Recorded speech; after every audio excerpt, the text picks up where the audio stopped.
Hi, this is Asa, and welcome to my audio experience.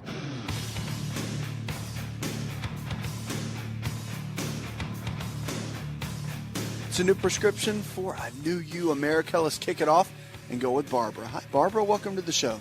Hi. Thank you for taking my call. Sure, darling. What's up? Well, my husband's been plagued with these headaches for like 2 months now. He defines them as low-grade headache. It's only when he sneezes or coughs or picks up something heavy or bends down. We've been to an internist. We've been to an ear, nose, and throat. We've been to a neurologist. We've had an MRI done. There's nothing there in the brain that's unremarkable.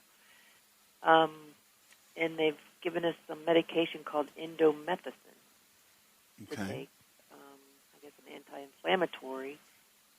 But they're mentioning spinal fluid, and I'm kind of getting worried, and he's concerned. And he's continuing to do his daily routines, or kind of putting off everything else.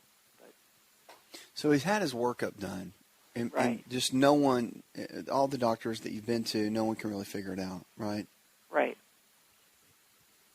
Where does it stand? What do they say? What do they tell you to do? I'm curious. It's all they've given me is a prescription for indomethacin. That's it? Just the indomethacin? Yeah, that's it. And my response to the doctor was, well, is that it? You're just going to give him something for the pain, and we're not going to find out what this is from and cure it? And evidently, they don't know. They're calling it a cough headache. I mean, technically, cough headache. How's his blood pressure? His blood pressure's great. Is it? Where does the headache hurt the most? I know you said when he bends over it makes it hurt, but does it ever hurt when he's... When he coughs or when he sneezes, and he says initially it's a stabbing pain, and then it's just a dull throb that just goes away after a while. But where does it hurt, though? Where on his head? Yeah, like over the right eye or the left eye or the back of the head? In the back. In the back, and he says something's on the side. Does he drink a lot of coffee? He drinks decaf. Okay. And only how's his stress level? How's his stress level? Well, he's retired, so I would think he'd have a lot of stress. I can't imagine where it's coming from if he's having a lot of stress. So. What did he do for a living for years? Office work. Like, did he run a company? We're retired now, so. No. What did he do up to the point he got retired? Well, he worked for the government in the D.C. area. In just an office job. So. The reason I'm asking is, does he miss his work? No. No, we're very happy. So life is much happier. Okay, I got it.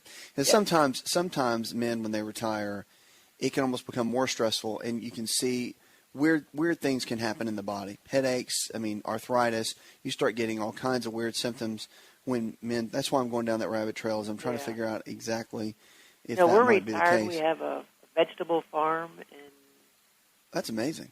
We do our own thing, and we're outside all day, and we eat organically and raise organically, so we can't figure this out. He's really healthy. And okay. Does he sleep all right? Has his sleep patterns, are they pretty good? Mm-hmm. Yep, he does. Okay.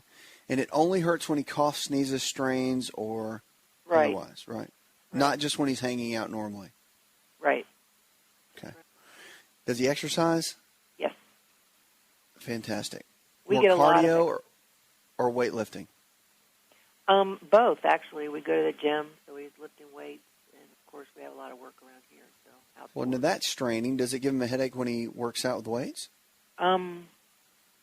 He hasn't said it does, so I'm assuming no.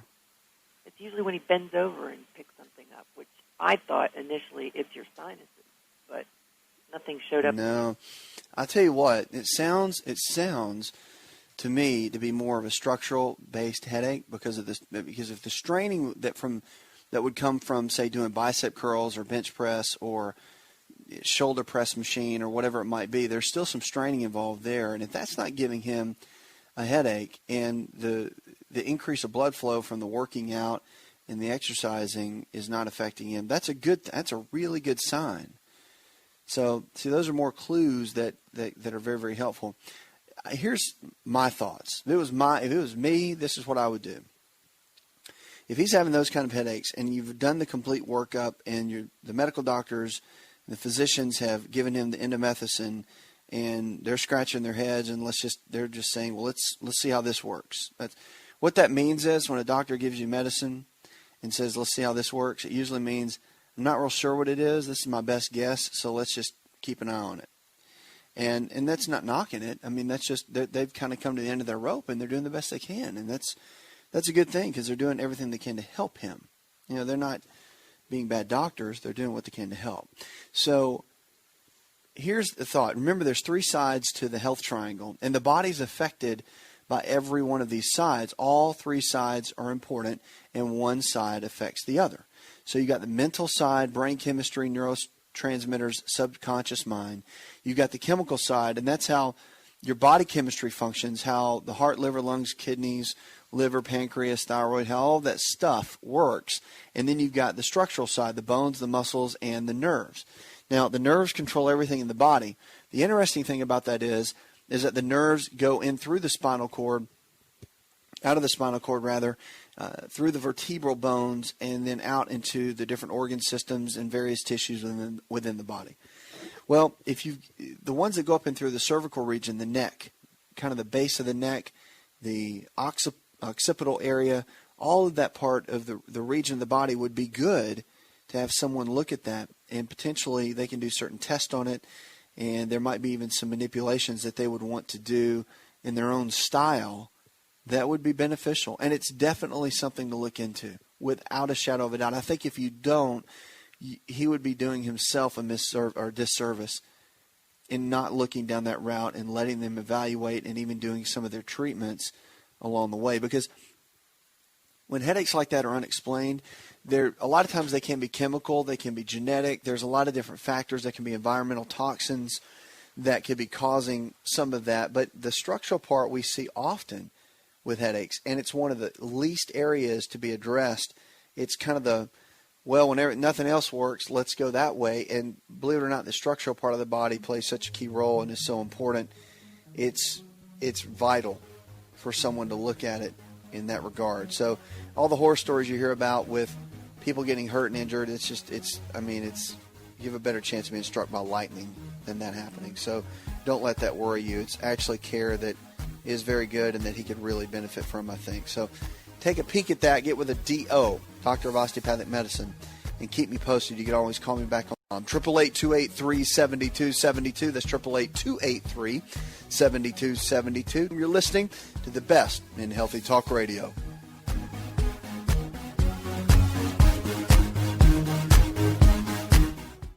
Hi, it's Asa. I'm giving you a copy of my best-selling book for free to help you in your health journey today. I'll pay for the book. All you do is just cover the small shipping and handling costs. Go to asarx.com and get your free book today.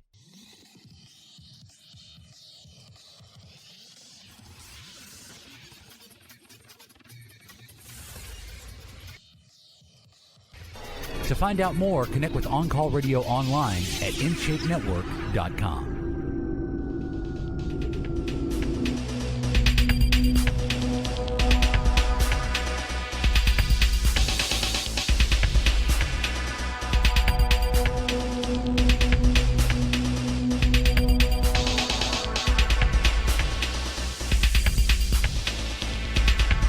Welcome back. If you're not involved in Facebook and Twitter with us, go on and join and catch up with everything going on behind the scenes with the show and all the new information coming out. Great information about our weekly email newsletter. So if you're not signed up for that, U.S. government sends home health care money to states. A new report says that states stand to gain billions of dollars as provisions in the U.S. health care plan to move Medicaid patients out of institutions come online, with 13 states awarded $45 million in grants on Tuesday. And the Health and Human Services Agency said this, that Medicaid is the health program for the poor that was greatly expanded under the health care reform extended Medicaid's reach, the U.S. government is also increasing reimbursements sent to states and awarding new grants for the program. Still, most states are worried that they will not have enough money to administer many of the parts of the health care plan and are requesting waivers for implementing components they cannot afford under their stretched budgets. Now, many are also trying to block the law in federal courts, saying it usurps states and individuals' rights. Florida, which is leading a multi-state legal challenge to the law, was one of the 13 states awarded a grant to move the elderly people with disabilities and Medicaid recipients with mental illnesses from nursing homes and other institutions back into their homes or communities. The federal government said the grants will likely help 13,000 people. Massachusetts received the largest grant of $13.5 million, followed by Minnesota, which was awarded $13.4 million in the grants. Starting in October, states will also receive a 6% increase in the federal reimbursements for providing nurses and other home-based support to people on Medicaid. Through 2014, states could see a total of $3.7 billion in new funds to pay for attendants who help individuals with daily activities such as bathing and also help move people by paying for utility deposits, rent, or household supplies. It's a great thing. Great thing for what they're doing with the elderly and people that are a little bit more challenged with their health care to get them in better positions and with better care, more, I guess, care that is closer to home, so it doesn't feel so disconnected. 888-283-7272. Jason from Chicago writes in an email, which you can always send me. It says, my dad's 58 and he's just been diagnosed with congestive heart failure. Is it too late to help him? Never too late, Jason. That's the one thing.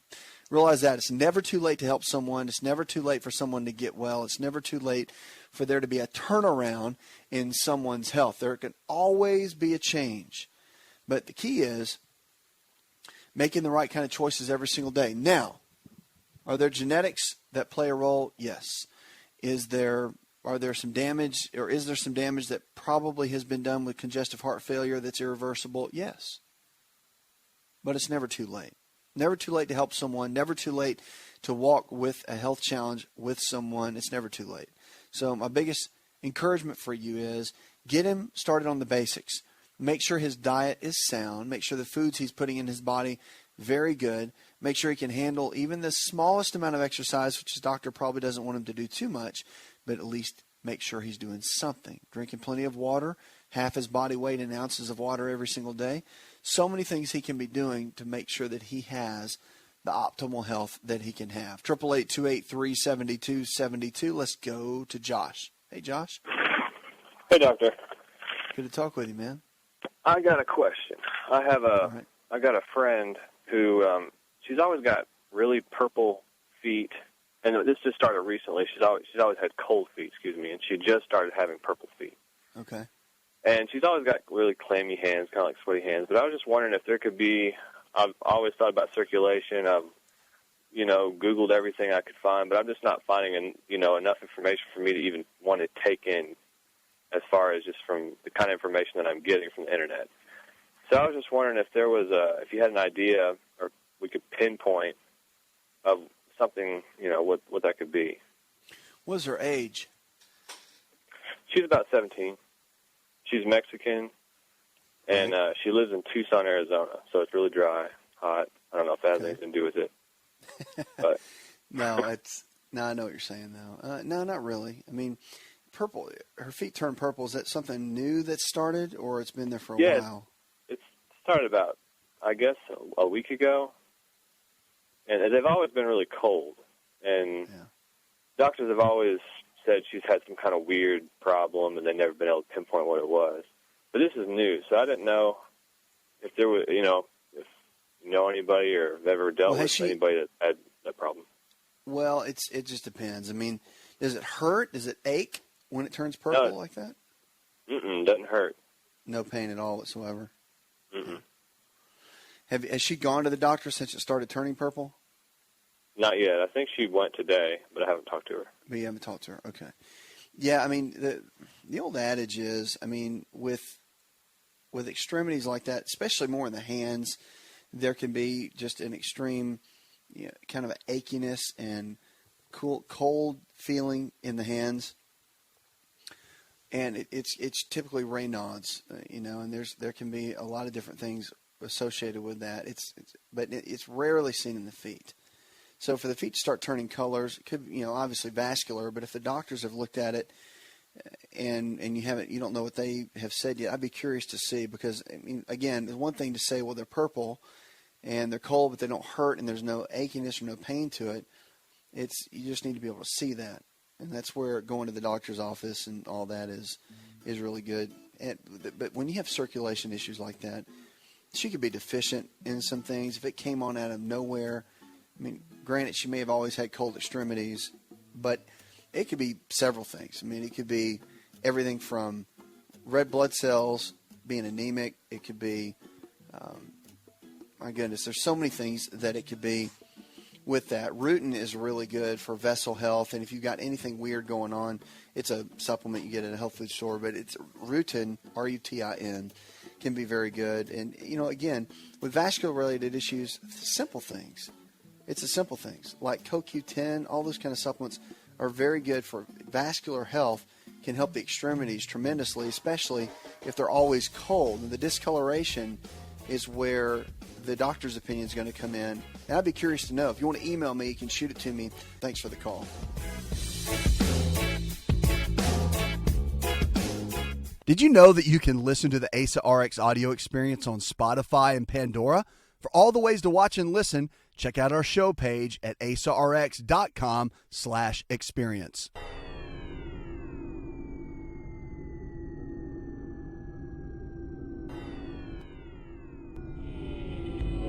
To find out more, visit the show online, InShapeNetwork.com.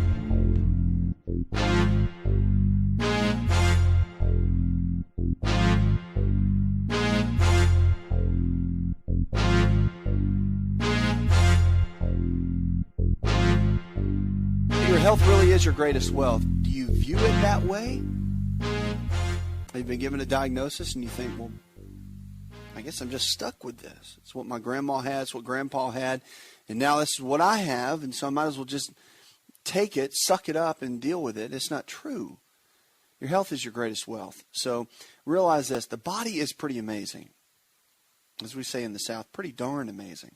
Because 80% of the health challenges we face today are diet and lifestyle related. That means that somehow, some way, we've lifestyled our way into getting sick. But the good news is, if we can lifestyle our way into getting sick, we can lifestyle our way out and get well.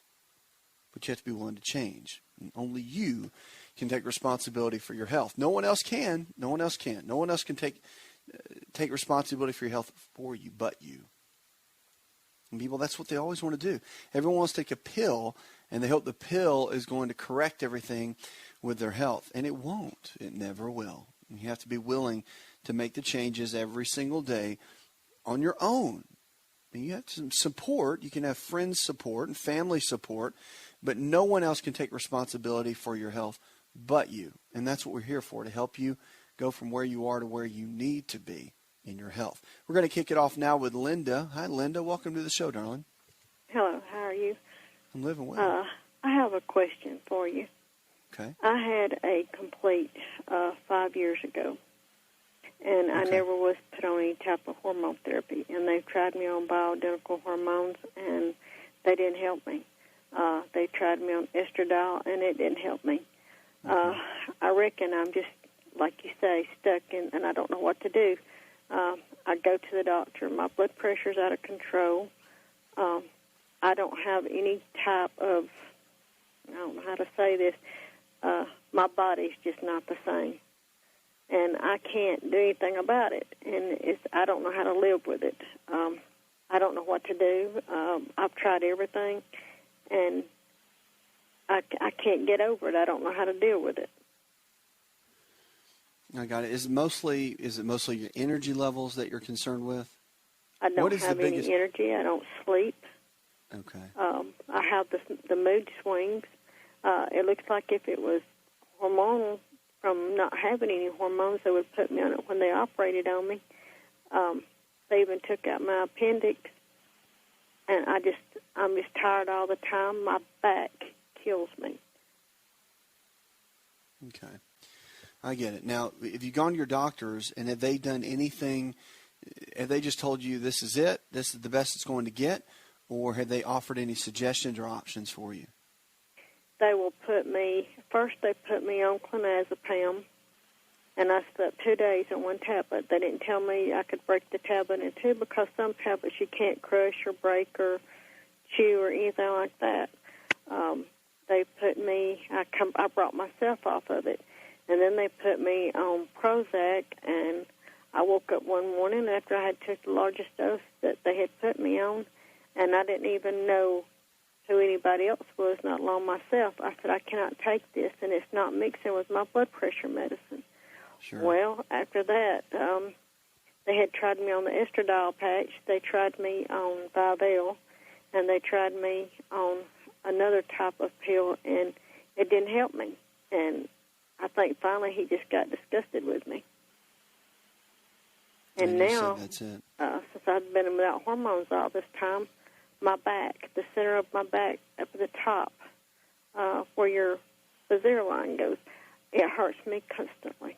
I don't know what to do. My legs are always tired. I don't know what to do. Okay, it's all right. I understand. I know you're in a tough place. I get that. Here's kind of the foundation. When you've gone through and had a complete, like you talked about, and you've had a hysterectomy, and all of these different changes are taking place in your body, you have to kind of step back and say, okay, what is working? It feels like everything's falling apart, but what is working? And what can I do to make some changes? Because if everything feels like it's falling apart, you don't feel good, you don't have energy, you ache, you hurt. I mean, I get that. Usually for breakfast I have bacon and eggs. I don't eat the bread.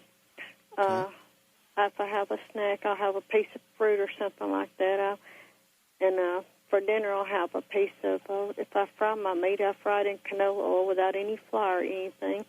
And then I usually have a green vegetable or maybe a salad. I don't eat a lot of junk food. That's something I don't do. But and I drink tea, but I usually use Equal or Splenda in my tea. I don't eat a lot of sweets. But if they put me on a hormone, it's like I blow up overnight. Yeah, I got it. So I'm eating right. You are eating pretty well. Now, I'm gonna change a couple things based on what you said, but I am proud of you. It's not like you're eating a ton of junk food. Lunch you need to make sure that you include always at every meal. Let me just say this. You need a lean quality protein like chicken, fish, beef, or eggs. You need a low glycemic carbohydrate, fruits and vegetables, and you're doing that. And then you always need a good healthy fat. See, here's an issue too. Hormones in the body are, even though you've had a hysterectomy, your body still produces estrogen in the fat cells.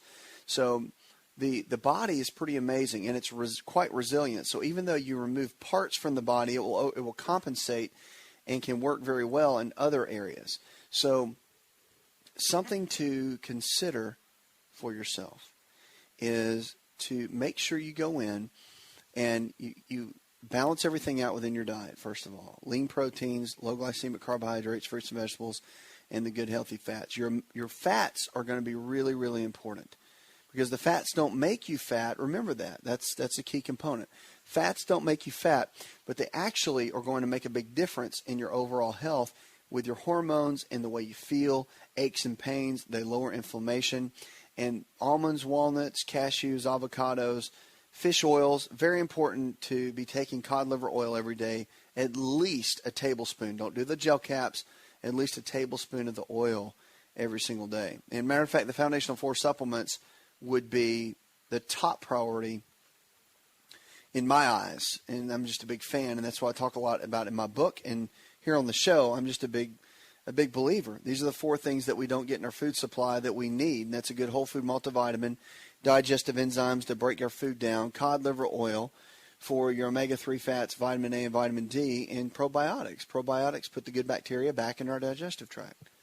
So real simple to follow, but yet so, critical for overall health, and something that I would desperately encourage you to look into. White willow bark is really good too for some of the aches and the pains. But getting that gut cleaned out, meaning everything. Canola oil, don't cook with that anymore because it turns to a trans fat and one of the number one cancer-causing agents that we have. If you're going to cook with any kind of oil, there's 3. There is coconut oil, very good. There's also butter, regular butter, and then grapeseed oil. So any of those are going to be fine to cook with. Coconut oil and butter are the top two. If you've got to go with grapeseed, go with that. And you'll notice a big, big difference in your overall health, energy levels, and the way that you feel. Now, energy is going to be comprised of a couple of things. With hysterectomy, it could be a result of estrogen, could be a result of progesterone as well. But the adrenal glands are the body's stress glands. And when they get worn out, when they get tired, when they're not functioning at their peak level, which they're two little glands that sit on top of the kidneys. So if they're not working at their best, then your body's not going to function at its best. And it's important to get those built up, keep them strong. Vitamin B5, vitamin C, pantothenic acid, all of that works hand in hand to keep those adrenals functioning at a peak level, at a high level, and keeping them at a place that they need to be. So something to encourage you to look into, B5, pantothenic acid, and also vitamin C. So I hope that helps. Knowing this, things like black cohosh can help, wild yam root can help, but make sure you work with your physician, getting blood work done. Don't just take a bunch of supplements and just hope you feel better. Get with a doctor that can monitor your hormones, even if you decide not to do the bioidenticals and all that, which I'm not telling you to do that. But getting the blood work done and or saliva test, however you want to do that, however your doctor wants to monitor it, seeing exactly how your body's responding, how it's functioning, and what it needs so it can function at the highest level. All right? But one thing, don't lose is your hope. Don't lose the fact that even though you've had a hysterectomy and you feel like you're falling apart, the one thing you've got to remember is you're not. You're not falling apart. Your body's not going to just collapse on you. You can do well. Your body can recover in many ways. And you can have vitality again. It's not over. You may feel like it's over, but it's not. And you can have energy again. And, the goal here is to get Linda back. We need Linda to be the best Linda that Linda can be. And we need you to be all you can be. But see, the thing is, no one else can help you. No one else can do this. You have to do it for you. And even on the days you don't feel like exercising, you get out and exercise. On the days where you don't have any energy, you've got to tell yourself, I'm not going to let you beat me today. You have a little self-talk. That's what we always say. And people say, talking to yourself is crazy. It's not. And sometimes the only motivator we have is ourselves. It means you be a certain way, you do it, and then you have it. So be well in your mind. Do the things it takes to be well that textbook-wise that you have to do to be well. And then you'll have it. It's amazing how that works. It's more than visualization. It's about taking radical action. But just know this, you're already on a good path. Get your mind right. Start doing the things today that may be a little bit difficult and watch how your body can change. Hi, it's Asa. I'm giving you a copy of my best-selling book for free to help you in your health journey today. I'll pay for the book. All you do is just cover the small shipping and handling costs. Go to asarx.com and get your free book today.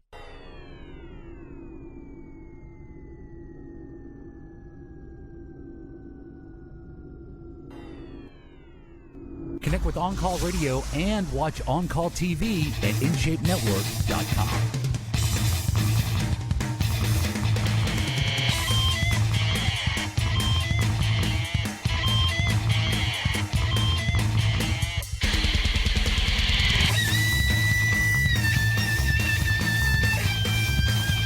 Healthy Talk Radio, the show where your health really is your greatest wealth. Jesse, you're on. How can I help? I was curious to ask you a question about this health challenge that I have. And it's last maybe 5 days ago, I woke up one morning and I have this pain, and it radiates from like the xiphoid process all the way up to my larynx. And it goes, I can even feel it through my back. It's like a, now I had pericarditis one time, Sure. And it feels similar to that, but I went to the doctor today, and it's not that, he said. And he's sending me to a GI guy, and they said because of the pain and where it's at, they're getting me in rather quick. They got me in tomorrow already. And I was wondering, with that being said, I also have, I have Barrett's, and I've had that for about 10 years. I was diagnosed with it 10 years ago, but I had the Nissen fundoplication at the same time. They found the Barrett's, and I was just wondering, you think that's esophagus related? Also, on my head, if I bend over and my head goes below my waist, it's unbearable. I mean, the pain is, or if I belch, the pain is really shoots up. But it's not acid. It's not burning. It's a deep pain, sharp pain. Well, the Barrett's, let's talk about that. How are you dealing with, I mean, obviously you've had acid reflux then for a long time, right? Yeah, I had it for 18 years before they decided to, diagnose it and fix it. Yeah. And so for the most part, is it taken care of? Yeah. After the Nissen was done, I didn't have a bit of trouble, but they did keep me on Prilosec pretty much about 60 milligrams a day. And now I'm taking something called, I think it's called Xylacant or something like that. I don't know. It's a new PPI, proton pump inhibitor. Sure. Yeah. And it's working it's okay, more powerful right? one, they said. But it's working okay? Yeah. There's no acid. There's no burning. And that's what he asked me. You got anything coming up in your mouth? And I said, no, not at all. There's nothing like that. I think the Nissan's still working great, but the Nissan's still working great. And it's just this pain. I don't know where, just all of a sudden. What I will tell you that I missed taking my Prilosec for 2 days, and I didn't have it. And the second day was pretty rough, so I went out and got it. And then, and after that, that's when the pain started. Do you eat much dairy products at all, like cheese, yogurt, milk? Oh, I love yogurt. Yeah, I eat a lot of yogurt, but I drink. But the only other dairy thing I eat is goat milk. I drink a lot of raw goat milk. Raw goat milk. Okay. What about breads and things like that? Do you eat much of that? No. Pasta, bread. No, I stay away from bread. I used to work out hard, and I know about staying away from bread and pasta and that. And all that kind of thing. So what does your diet look like, breakfast, lunch, and dinner, typically?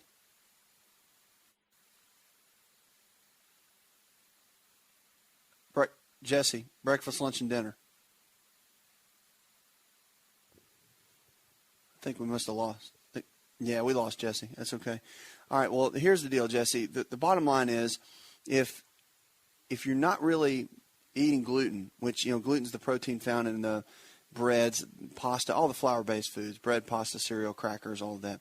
That's always a big key. And if you're getting that constant pain in that area, it could be still part of the Barrett's possibility.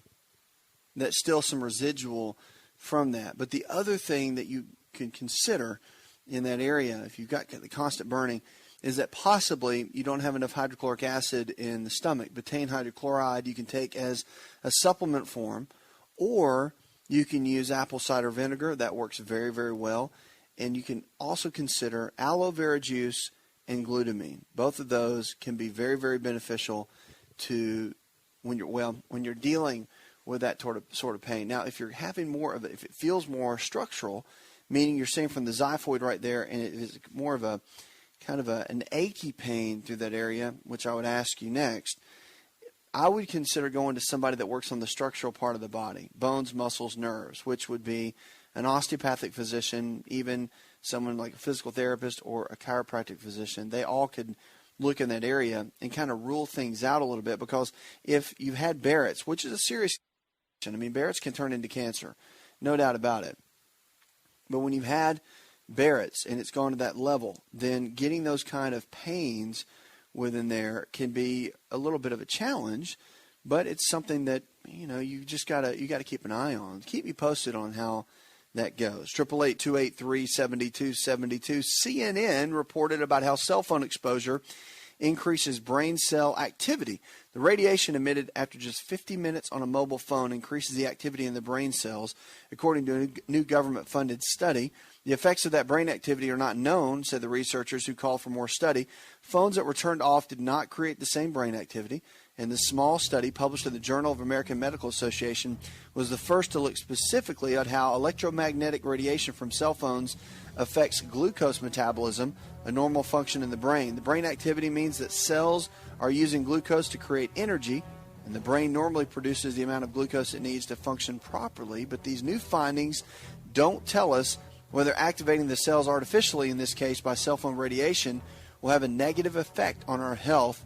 They say that simply don't know and calls for further investigation. All kinds of things I believe we're going to find about cell phones and how they're affecting our health, and probably not for the positive. And I'm the world's worst using a BlackBerry singing all day long.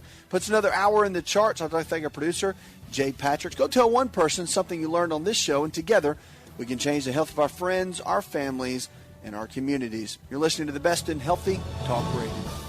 Did you know you could listen to the Asa Rx audio experience on Spotify and Pandora? For all the ways to watch and listen, check out our show page at asarx.com/experience. Hi, it's Asa. I'm giving you a copy of my best-selling book for free to help you in your health journey today. I'll pay for the book. All you do is just cover the small shipping and handling costs. Go to asarx.com and get your free book today. This episode is over, but check episode notes for links to products and services you've heard about on this episode. Thanks for listening and subscribing. Please share the Asa Rx audio experience with others and stay in touch by giving us your comment or review.